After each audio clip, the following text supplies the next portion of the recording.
dusobanurire ihina umuntu yitera cyane cyane umugeni ugiye gukora ubukwe. Reba nka grumete zirazo ku kaguru, urumva?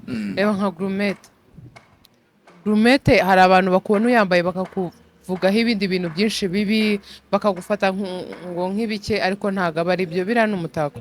Ihina rero umugeni bamusiga baba bamutatse. Buriya hari igihe usanga riri hano ku maboko wowe ureba no ku maguru, ariko hari n'ahandi hantu butareba riba riri. Akenshi abanzeho n'amagambo y'urukundo. Nyine hari uburozi ahubwo tugera ku rurimi buruta bwa bundi umuntu aba yashyize mu kintu. Ukicara ukavuga umuntu ibintu, ukamushinja ibintu udahagazeho neza. Cyangwa ugasanga yego uwo muntu ibyo bintu birimo, ariko uburyo uvuga birimo sibwo bwa nyabwo. Rero ni byiza ko tuvuga ibintu mu gihe tubivugana n'abandi bantu benshi turi kumwe nabo. Ishanga bayambara kugira ngo umutako cyangwa se mu gihe yabyibushye abimenye mu buryo bwihuse, kuko iyo uyambaye hari ukuntu uba uzi nyine gufatamo. Iyo wabyibushye rero hakagira akantu kiyongera, ishanga ibikwereka vuba kuruta uko wakomeza kugenda wiyongera ukazashiduka nawe kuvuga ngo wabyibushye cyane. Hari umuntu yambara muri ubwo buryo.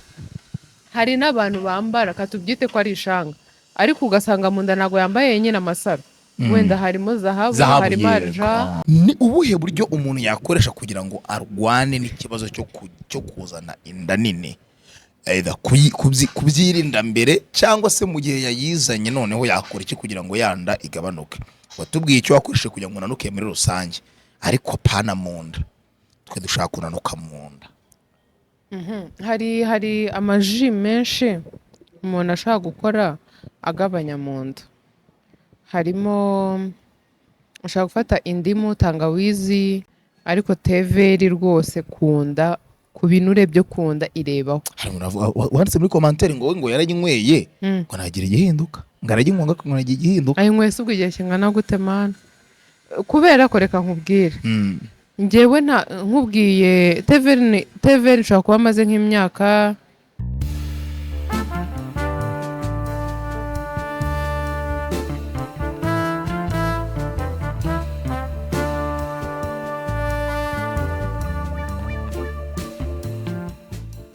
ndabasuhuje yemwe mbaye n'ikaze nimwe tubana umunsi ku wundi, nimwe mukunda mukanakurikira ibiganiro bya KECAPU TV show 5x5. Ni kumwe na KECAPU, Gihe nitwa Romeo Janvier. Assalamu alaikum wa rahmatullahi wa barakatuh. Ya salamu yawe ntago nayikiriza. Kubera iki se? Irateranyije, iracuritse. Birise rero ntago ari byo. Ongera. Assalamu alaikum wa rahmatullahi. Assalamu alaikum wa rahmatullahi wa Buretse nyumva. Assalamu alaikum wa rahmatullahi wa barakatuh. Assalamu alaikum wa Assalamu alaikum wa rahmatullahi wa barakatuh. Warumeze neza ariko. Alaikum salam wa rahmatullahi wa barakatuh. Yego. Ariko uziki gisubeye kuzawa muskowe. Ugomba kuvuga. Repetition uvugo yangoye. Wagomba kugenda bikoresha. Assalamu alaikum wa rahmatullahi wa barakatuh. Ku bantu bose bareba ibiganiro byanjye, ari abasilamu, ababireba atari abasilamu, amahoro y'Imana abane namwe. Namwe muhorane. Yego. Umeze neza? Meze neza ndashimana. Sharia ni iyihe? Jilbabu ni iyihe? Sharia ni iyihe? Jilbabu ni iyihe? Muri byo wambaye. Ubundi ubungu kwambara wikwije ni sharia. Jilbabu rero ni ina hejuru. Narinzi ko. Nk'ubu nshobora kwambara. Iyi ni ikanzu, iyi ya orange irimo imbere ni ikanzu. Nkayambara yego ngashyiraho igitambaro. Ni sharia mba nambaye. Noneho ubu jilbabu ni ingi. Nambaye jilbabu ni kanzu. Narinzi ko jilbabu ari iyo ngiyo wenda. Yego. Noneho ikanzu nayo akaba ariyo sharia. Yego. Okay. Kwambara ukikwiza. Urumva ko nkurokoye? Yego. Iminsi itaragera. Uransiramuye. Yego. Uyu munsi ni Juma, nubwo kino kiganiro abantu bazakibona Juma yarangiye. Mbalaka. Asante. Mba ntuzi. Ubu turunu duke twagutambutsa. Two kurya. Noneho nari gutorana idumbalak, aho gusubiza rero baramubwiye ngo baravuga ngo inaifayidini yego. Ndakambira ngo barakatini. Nibyo? Kwiraidi. Kwiraidi nyine. Idumbalak. Uri kubwira umuntu ngo idumbalak. Noneho akubwiye ngo idumbalak ngiye kwikiriza. Ukajya wikiriza gute? Inaifayidini. Inaifayidini. Yego. Nibyo? yego cyangwa ngo barakatini. barakatini Barakatini. wajya ngo ni tini nambaye Oya ntabwo ari tini namba. Sinzi ukuntu bambwiye ko narakibagiwe. ariko harimo utuntu nyine uzi twagufasha kwirira umuceri w'umunsi umwe. Uzi none ugiye nawe. ariko udatinze aho hantu. Naguhera ngo ntatinde. Nigeze kugura amasayi, numva mfite amano ameze nk'abana b'amateke. Hahirwa umuntu mfite amano ameze nk'abana b'amateke. Hahirwa umuntu uzayabona uko bizamugora akayabona pe. Mfite amano mabi, inzara mbi ku isi no mu ijoro. Oya biba bigaragara. Buriya akamubwira umuntu ufite intoki nziza. Umuntu ufite intoki nziza birajyana n'amano. Tangawizi zawe mazibona. Ntuzigore. Urumva? Ntuzigore. Oya ntabwo ari twiza pe. Noneho urunguru rwa hano byagenze gute? Naraguye ndi gukina football. Kano karaturika igufwa risohokamo rino. Hano nubwo nigeze wagira ngo ni nka kwa kundi bakora kino gice cyo hasi kigahenga make. Kumwe nuza Yorode Queen yari yarikoresheje. Igihino kimwe kikabyina. Maze ndi gukira nago nahinaga gutya. Aha uzigena nafunikiye. Nago nzaye ku rukwe bwa Kiramana. Sinzabyibaye. Ni navu. Naje mu bwa Kiramana ipfutse. Wambaye ikoti uhita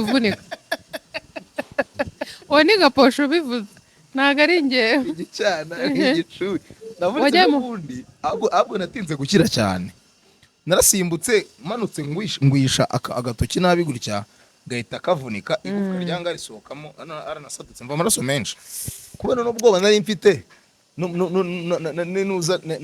n'isukari yahise ziyongera barampimye babona yanshize mu mubiri ahubwo basanga nta sukari habe namba nywa ama oranje 3 fanta oranje 3 ndyama hasi n'ikibwa shaho pole sana niyo mpamvu rero urumva rero kunyiyenzaho nyene yarivunikiye nifitiye ubumuga oya reka nkubwire bw'urutoki ni ukuri abantu bajye boroshya ibintu ntukavuge ngo amano yawe ni mabi n'intoki tuba turi kuzireba intoki yari nziza n'amano aba ari meza ndikubwira Romeo turi kumwe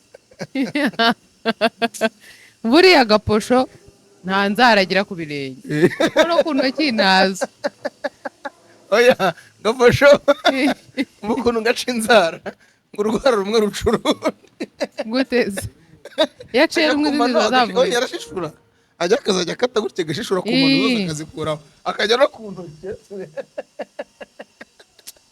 kandi ni ukuri nzagerageza kubaza afite vitamine abura cyangwa tuzashyireho thumbnail y'inzara ze nta muntu wareba ibyo bintu abantu bifuza kumenya gaposho ntumbwire oya barahari kuko cyumva ko ntabahari yego yakinnye muri nuze mu mukobwa wa Karinda episode wasiyemo yarasohotse ntirasohoka kubera iki basa ari benshi YouTube yarabisibye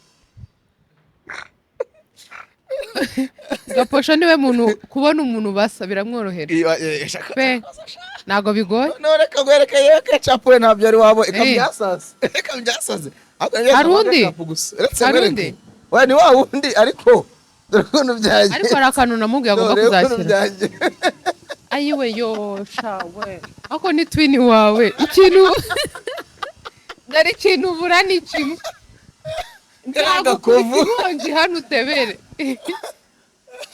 noneho ikindi ugomba kuzifotoza uri seriye wabumbye iminwa apana ibintu byo guseka kugira ngo base neza uyu ninde wamupostinze kwe no Kimu kabisa ngo bari muri operation yo kunshaka Romeo nzamukwereka ariko utabeje ntumuvuge oya nukuri uyu muntu asa nkande uwo ku ruhande wa hano ntumuvuge urebe n'uruhara we barasa n'ukuntu uyu banajya kuvuga wa undi muremure si basa na wa undi yego ariko n'uwo begeranye barasa uyu ntago bajya gusa ariko shaho uriya mugabo yabaye mubi disikuru shaho yego igenda biyongera imyaka ni imyaka n'ibyaha n'ubugome nako ariko bagakoze abona ko ari keza nako ngaho da noneho icyo cyo birenze aho ngaho nuko urumva yego nuko nguko kimwe mu bintu bigize ubwiza bw'umugore habamo umusatsi muri Islam umusatsi ni ikintu gikomeye cyane shuwa cyane pe ku buryo kogosha nimba nibeshye ni icyaha, utabeshye ni haramu, ntago nibeshye, kogosha ni icyaha. ko se muba mwitaniye mwambaye shariya. Ubundi umusatsi ni ubwiza bw'umugore. Ari umugabo wanjye nagakuyemo igitambaro akawureba nta kibazo, ariko mu gihe wenda niyo haba ari mu rugo hari undi umuntu w'igitsina gabo ariko atari umugabo wanjye, ntago nemerewe gukuramo igitambaro. Ariko nk'abantu Imana ijya itubabarira, nk'ubu ngewe kuba natunga umusatsi mwinshi cyane, wenda yakatubare ngo nunge umusatsi imyaka 3, ntago nabishobora. Ntago nzi ahantu shayitani iva ikaza ikanira nkogosha, kuko gusuka birandambira. Nigeze gushyiraho dread ngo nzi ko ngo zizatuma ngo ntarambirwa n'ibiki, biranga. Nta ikintu kira ku mutwe wanjye ngumva kimaye amahoro ni ukogosha. Mba numva nyine biranyorohera, nta bintu mba mfite byinshi bingora. Ariko umusatsi njyewe n'abagore batunga umusatsi igihe kinini ndabuba. Njye niyo mbonye umudamu ufite umusatsi mwinshi cyane mba numva nakoramo, mba mbona ari byiza. Umusatsi ni mwiza, umusatsi ni ikintu gikomeye noneho ku basiramukazi. Ariko njyewe Imana imbabarire, kandi buri gihe nicuza kuri Nyagasani. Hari byinshi umuntu aba akora turetse n'iby'imisatsi, ariko n'icyo ngicyo nticyaburamo. Ntago nari mbizi. Shane icyaha. Ayo makuru ndayatahuye. Hari n'ababikora wenda, hari n'ababyumviye aha ngaha. Nanjye nabimenye kubera izindi nshuti zanjye, abantu bakuru kuri njyewe kandi b'abasiramukazi nabo bogosha imisatsi ubu bari mu rugendo rwo gutereka. Njye nabo dufatanyije urunana rwo kutazongera kogosha. Okay. Ibindi bintu nyaburanga Islamu yemera ku mugore ni ibihe? Kuko ahanini yemera nka gute? Nk'ibyo twishyiraho nka makeup ntago ari haramu. Ni halal. Kitari haramu kiba ari halal. Noneho n'ibirayi bya halal uri kuvuga cyangwa ibirungo. Ariko gusiga verni ni haramu. Verni ni haramu? Yego. Gusuka wunzeho.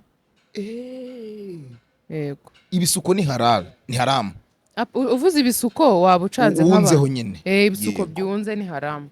Menshi ni haramu. Hari abavuga ko wig ni haramu. Wig ntabwo iba yunzeho. Wig urugero uyambara nk'ingofero, ugiye gusari wayikuramo. Ushobora no kuyikuramo ugafata wuzu neza ukakora ibyo ukora, ariko menshi ntabwo, menshi akenshi ni na plastic. Urushyira amazi mu mutwe ntabwo yagera mu musatsi hose neza, kandi nicyo cy'ingenzi. Rero gusuka wunze nubwo byaba ari ubudodo ni haramu. Gusuka wunze ni haramu. Gutera inzarwa nyine no gusiga verni ahantu itari haramu. Nk'ubu ngubu ngiye gusara, ndego nagenda tawaza mfite wudu nsize verni ndasenze, mu kanya nakaje iyo wudu nari mfite, birasaba ko nkuraho ya verni nkongera nkatawaza nkongera nkayisiga. Aho ngaho birashoboka. Niba atari byo aba bifiteho ubumenyi burenze ubwanjye mu nyomoza, ariko nanjye ibyo ngibyo narabyigishije. Ntago ndi umumenyi cyane wo ku idini, n'ahantu abantu bari buze kumva navuze amakosa bihangane, ntago ndi umumenyi cyane mu idini. Ariko kuvuga ngo ndayisize ndagenda sari ejo nyimaranye ukwezi, kuko amaverni menshi twisiga tuyamarana amezi n'amezi. Ibyo byo rwose ni haramu mbi. Nimba n'ibyo ngibyo dusobanurire ihina umuntu yitera cyane cyane umugeni ugiye gukora ubukwe. Ni iry'iki, kubera iki baryitera ku maboko no ku maguru cyane cyane? Ihina rero ni umutako. Ihina kuri njye ndifata, reba nka grumete ziriya zo ku kaguru, urumva? Reba nka grumete hari abantu bakubona uyambaye bakakuvugaho ibindi bintu byinshi bibi, bakagufata ngo nk'ibike, ariko ntago aba ari byo, biriya ni umutako. Ihina rero umugeni bamusiga baba bamutatse. Buriya hari igihe usanga riri hano ku maboko wowe ureba no ku maguru, ariko hari n'ahandi hantu ubutareba riba riri. Akenshi abanzeho n'amagambo y'urukundo haba hari bukorwe n'uwo mugabo wawe. Mu mugongo, ku matako, hehe na hehe. kunda.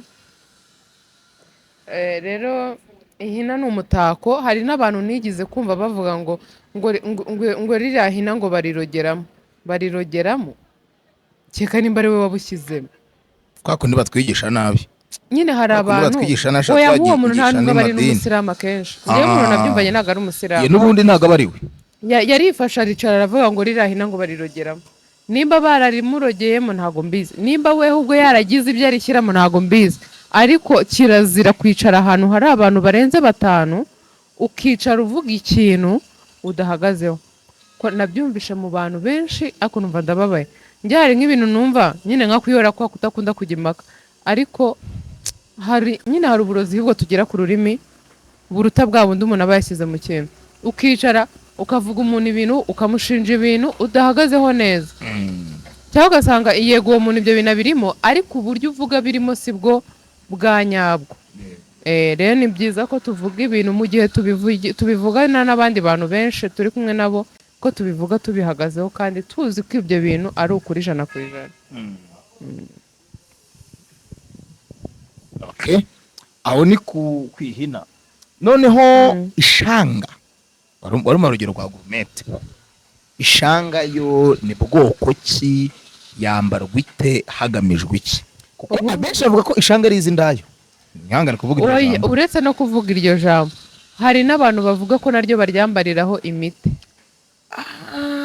Urugero nk'ubu ushobora kuba uvuka nk'ahantu bagira ibintu byinshi bitari byiza, iyo shanga bakaba bayishyiramo imiti mu buryo bwo kukurinda.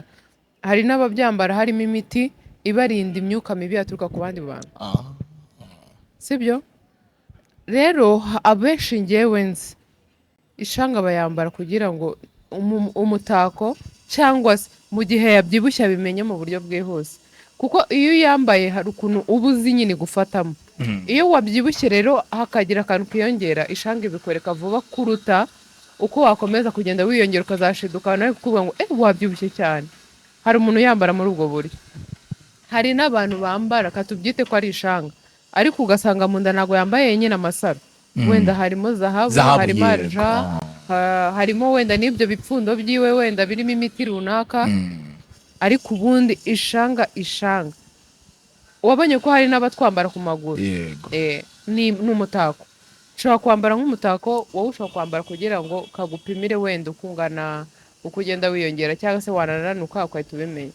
Ariko tubwire abakobwa bafite ibirenge bibi ntibakambare gourmet. Nukuri bari biba bisa nabi. Nta santima yabiteye kiyo tubwizanye ukuri. Nibyo byatumye abantu benshi babyanga. Oya ahubwo reka nkubwire ntago ari ukubera iby'ibyo birenge. Hari abantu bigirira imyumvire utanabakuramo. Akaniyo kabereye umuntu nta kibazo. Oya ngo ufite akaguru kanini ngo wambaye iki kintu ngo byagenda gutya, wakibonera undi karinganiye hasi hejuru ukuba birakubabaje. Umuntu ufite igitsitsiro nk'icyawombore ngafite ngaho ukagira ngo yakire amavubi imikino nka 200. Urumva gashyiramo gourmet bitwaye ikisi ori igisasi shaga posho ni igisasi. Ntabwo nanga gourmet, nukuri ndayikunda, ariko bitewe ujya ubona iyo zucu yambara, ujya ubona iyo amasaro ako yo nini nyizi nyibibona ku bantu bo muri Kenya cyane. Nanjye nkibonye kwirwa ku kaguru kanjye umugabo wanjye akanyemerera nayambara. Abagore muri Ethiopia arayambara ukabona ni sawa, ugahita ubona umukobwa wa Kimisagara cyangwa wo mu cyahafi cyangwa mu Kidereka cyangwa kwasika yitora hejuru mu oya hano nuza oya hano oya hano umuntu uza hano ku Gisozi mu Budurira ubwo mu Budurira kubisemo gourmet, afite agatsitsino nk'akaga porosho, afite akabombo mburi kameze gutyo ngo akiriye za cyubu na zayo. Reka nkubwire hari n'igihe ubusanga byambaye ari byinshi ku maguru, ari byinshi ari nk'ibyo amasari byinshi cyane, ari byinshi byataje. Umukobwa afite ariko buriya hari ibintu twambara sibyo by'imitako bigaragaza ukuntu mu mutwe wacu duteye. Oya mpa nk'urugero mbwe n'ukuntu umuntu ateye mu mutwe. Hari uburyo umuntu aba avuga sibyo ariko nshaka kuza kumenya ikintu cyabaye kuri 40. urebye hejuru uranyibutsa kuri 40 neza hara muri zebra umuntu wese abamotari nibo nabibonyeho cyane bahageraga bakareba hejuru navuze ukuntu mareba kuri 40 hejuru nimara kumenya ikintu cyabaye nzababwira mu kirere sinzi ikintu cyaba urukumva hari ukuntu umuntu avuga ukamenya ibintu biri muri we bimurwaniramo yego ukaba utamenya neza ikibazo afite ariko ukabibona ko adatuje ibyo bintu mbabarira tuzabyigeho mu buryo buhagije tubiganiriza abantu hari igihe umuntu aba afite nk'icyo kintu ariko atabizi neza kandi bikenewe kugira ngo abyiteho bijye ku murongo tujye twitondera imitako twambara cyane cyane kwishyiraho imitako myinshi cyangwa kuba mu nzu mo imbere harimo irangi ry'icyatsi harimo intebe z'ubururu yari igihe aba ari ubururu mufite amasahani y'icyatsi ibisorori by'umutuku supra z'icyatsi kibisi nyine ugasanga harimo y'amabara ameze gutya umukororombya afite ku buryo ushobora kuganira n'uwo muntu ugasanga nawe ibyo bintu arashagaraye nk'uko hari amabara ubundi adakwiriye kuba mu nzu cyane ko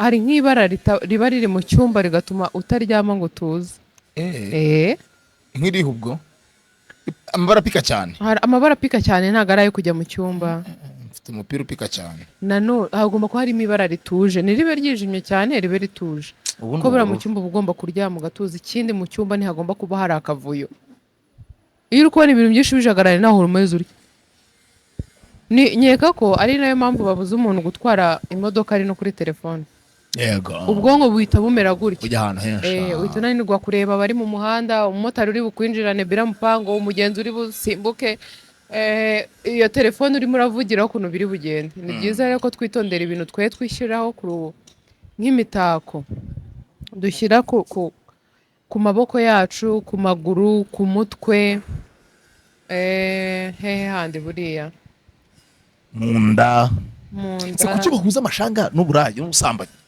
bihurira izi hari ukuntu umuntu ukambara ubu se ntushaka guhura n'umukobwa utaratoboye ugutwi udasiga n'iyo verni utagira ikintu na kimwe akora cyakwereka ko yaba ari shapu byibura mu buzima bwe ariko ari butwi ariko ugasanga ubusugi abwumva mu bihuha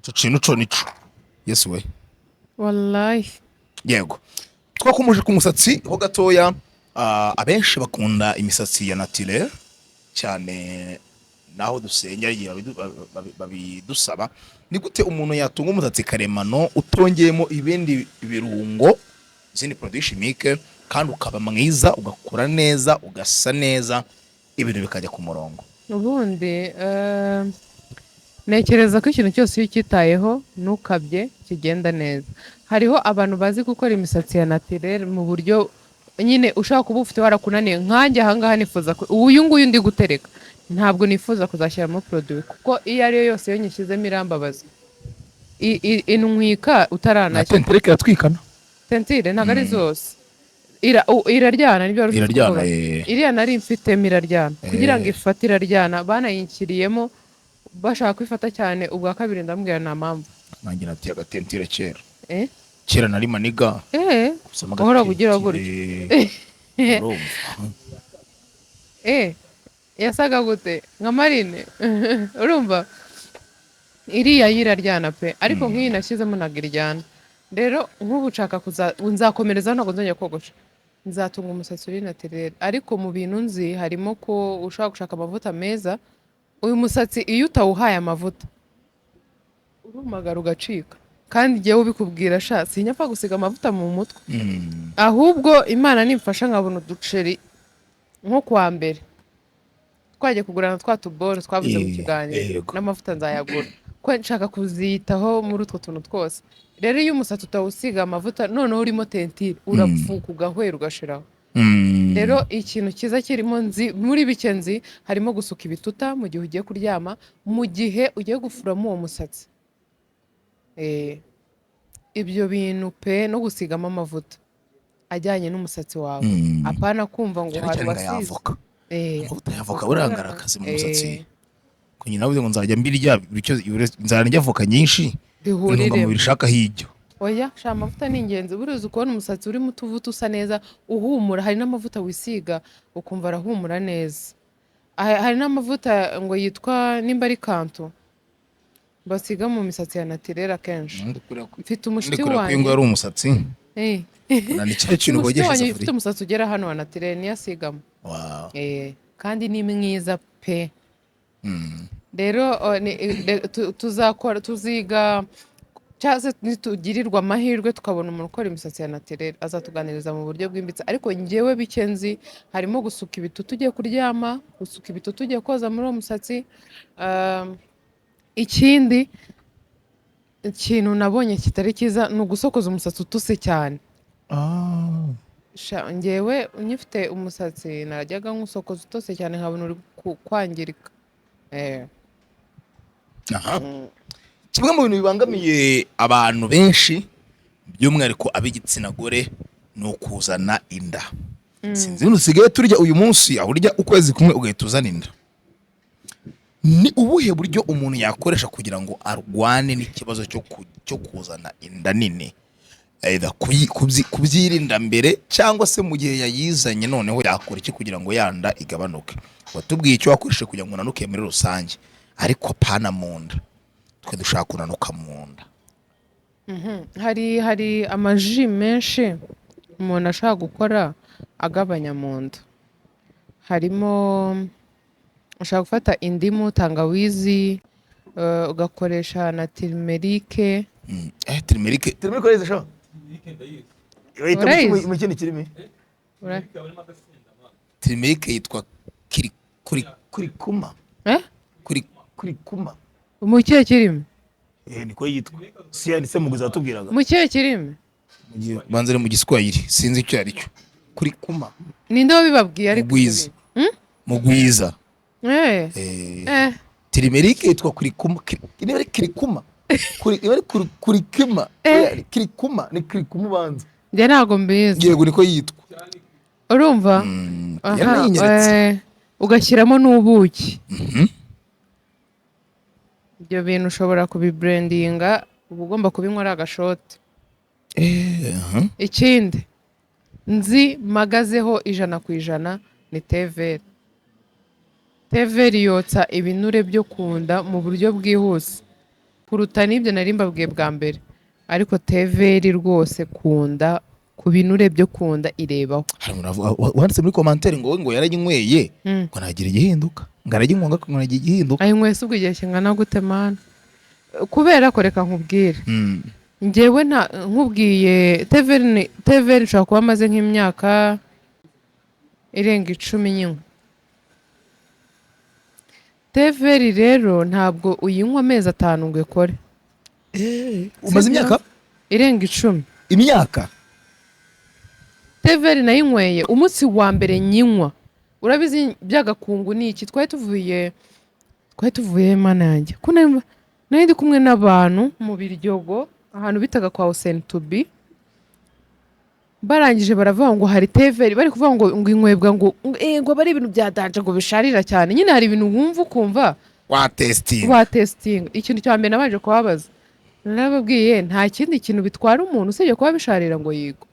Ndayinywa. Njyewe numvishije idasharire bitewe n'iki? Hari imiti papa yajyaga duha y'inzoka. Numva ntago bisharira byataye. Harya bahita mu cyawundi. Shubiri. Shubiri rero kwa njye nayinywe. Shubiri rero kwa njye nayinyweye numvaga teveri atari ibyadanje. Shubiri bakubwira isharira kuruta igikakarubamba ukivanze n'umubirizi ugashyiramo n'agarasoryo kuko utari ibintu nka 800 zibisharira ku isi. Irasharira pe. Shubiri uyikorera mu isafuriya bikamaramo amezi 4 itarashiramo kandi yoza buri munsi. Shubiri rero ku bantu bagira amibe naho irafasha, ku nzoka nyine ibintu nk'ibyo ngibyo. Rero kubera nari naranyweye shubiri ntabwo numvaga teveri ari ibintu byadanje. Urumva? Niyo mpamvu nayinyweye. Ndayinywa numva ni sawa. Ko kugenda nyinywa ngenda nsobanukirwa ibyayo. Ndanayikunda.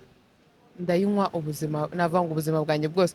mfite n'inda nacishijemo gake nkajya nywa, urumva, ariko nta muntu utwite nshishikarije kujya kuyinywa. Ni byiza ushaka kuyinywa bitewe n'ubuzima bwawe ukuntu buhagaze, ko teveri ibikaze ushaka kugutera ibibazo. Rero teveri irakora ahubwo bitewe, ushaka gusanga uwo muntu ntago nzi igihe amaze ayinywa ariko irafasha. Ikindi kintu, reka nzakore video ya byibura nka ji ebyiri zishobora gufasha umuntu kugabanya inda gusa. Noneho tuzibereke, izo ji ebyiri uzifatanye na teveri. Ubundi nimba ubishoboye wikorera na abdomino. Njyewe nkora abdomino nkanywa na teveri. Urumva ntago byangana n'umuntu unywa teveri gusa adakora abdomino. Ugeze kuri zingahe abdomino? Ntago nabara ngo ni zingahe, gusa mu bintu binyorohera muri siporo na abdomino zibamo. Kubera ko abdomino tuzikora mu buryo bwinshi butandukanye, urumva. Nzambara ibubu ruciye rwagaciye kwaza abdomino 10 numva nazateka nkababara. Abdomino irababaza zikwiriye kudasekubuze ngo shekizana. Ubu ntago zikimbabaza, ariko ari nkitangira kuzikora hari ubwo mu nda handyaga, nkataha mu rugo nkumva ko mu nda hari igihe nyine mu minsi ya mbere umubiri utaramenyera, ahantu hose urababara. Ikindi, amazi menshi buriya ngo agabanya inda. Ahubwo amazi menshi agabanya ibiro muri rusange, igihe nibyo nzi. Kunda koraho rwose. Buriya uzi ibanga riri mu kugabanya nanone ingano y'ibiryo umuntu arya.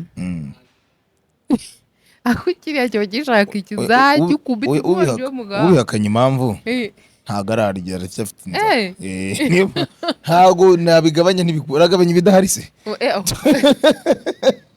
Mukaya umva nkubwire urugero, niba bikunda ku masaha yawe yo kurya, buri gifu cy'umuntu cyose ntigikweduka, kuko umuntu asumba n'ihene. Rero niyo mpamvu iyo igifu cyawe gishyiramo ibiryo byinshi uyu munsi, ejo ukarenza bya bindi wari ariko umuntu arya akabura amahoro, agasiga akavazeline ku nda kugira guca mu misotwe, akagasigaho kugira byibura ahumeka, sibyo? Ejo akongera, ntabwo ujya akavazeline ntabwo kaba gakenewe, igifu kiba cyamenyere. Ahubwo iyo arengeje hahandi nibwo yongera kugakenera, niko ugenda ukigira gutya. Njye sabwo ko iyo ndi kunywa amazi menshi cyane aribwo nsonza. Niyo naba ibiryo bingana gute nagugaye nkanywa amazi menshi biciramo vuba. Ahubwo ubwo nyine wishyize mu mutwe wawe ko amazi atera inzara. Noneho hari n'abantu atera ahubwo ikintu nzi, wenda ushobora kuba waraye utariye, wazinduka unywa amazi menshi akaba yakurya mu nda. Ibintu byose bisaba kubitwara gake. Ariko akwiriza umunsi. Reka nkubwire, urabyutse nijoro ntago waraye uriye, ukubisemo litiro 2 z'amazi, mukanya urazigarura. Ubu urwana n'iki? Inywa kanusu. Nyuma y'isaha uze gukubita amakandi, nyuma y'iminota ingahe uze gukubita amakandi, umwanya wo kurya uraza kuba ugeze. Urya ibiryo bikeya, ryaho ariko kugira ngo uze kubyuka uri muzima. Nje ntuzabigiramo inama. Reka nkubwire, sibyo? Ku manywa wiriwe utariye, sibyo? Ninjoro ugiye kurya, pakira nyine ubifashe nk'umubyizi, wisa uryama. Nutabyibuha se ubundi ubwo ngubwo uzaba ufite ikihe kibazo.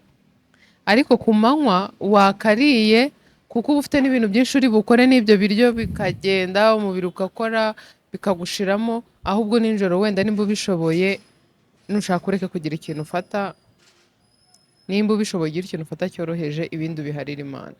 Amen. Alright. Nizo nama za KECAPU. Nanamushimira kubw'uyu munsi, musaba twagara ku musozi w'ikiganiro cy'uyu munsi. Izi ni inyungu zo twaziganira mu minsi iri imbere. KECAPU ngushimire cyane, amuri Imana bane nawe. Amina, kandi nawe Imana iguha umugisha. Amen.